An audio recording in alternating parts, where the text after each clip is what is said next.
Ivan, ano umano ang dapat gawin ng kampo ni Duterte imbis na humiling ng pagpapaliban ng pagdinig sa ICC? Yes, Aga, ayon sa pahayag na inilabas ng National Union of People's Lawyer, pwede naman sanang ituloy yung confirmation of charges ni former President Rodrigo Duterte kahit na may sakit ito kung hahayaan niya ang kanyang abogado na maging kanyang kinatawan.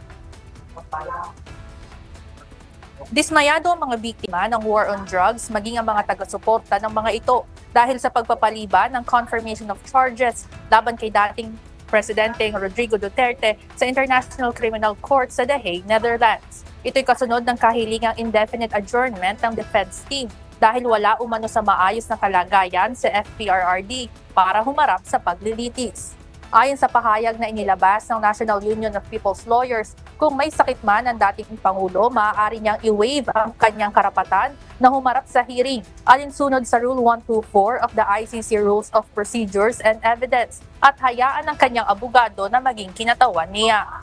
Samantala, ayon naman kay Attorney Nicholas Kaufman, lead counsel ni dating Pangulong Duterte, simula nang mailipat ito sa ICC ay palala na ng palala ang medical situation nito na nakakaapekto sa kanyang kakayahang umunawa ng ebidensya at magbigay ng mga tagubilin sa kanyang mga abogado.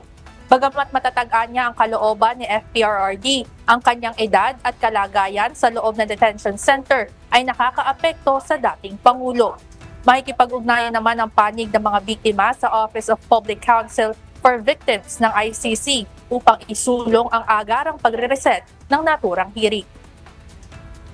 Aga, samantala, hinihinga naman natin ng reaksyon o komento yung ilang senador, partikular na ang Duterte Bloc patungkol dito sa postponement ng confirmation of charges ni former President Rodrigo Duterte. Yan muna ang update mula dito. Balik sa inyo dyan, Aga. Maraming salamat, Ivan Alvarez.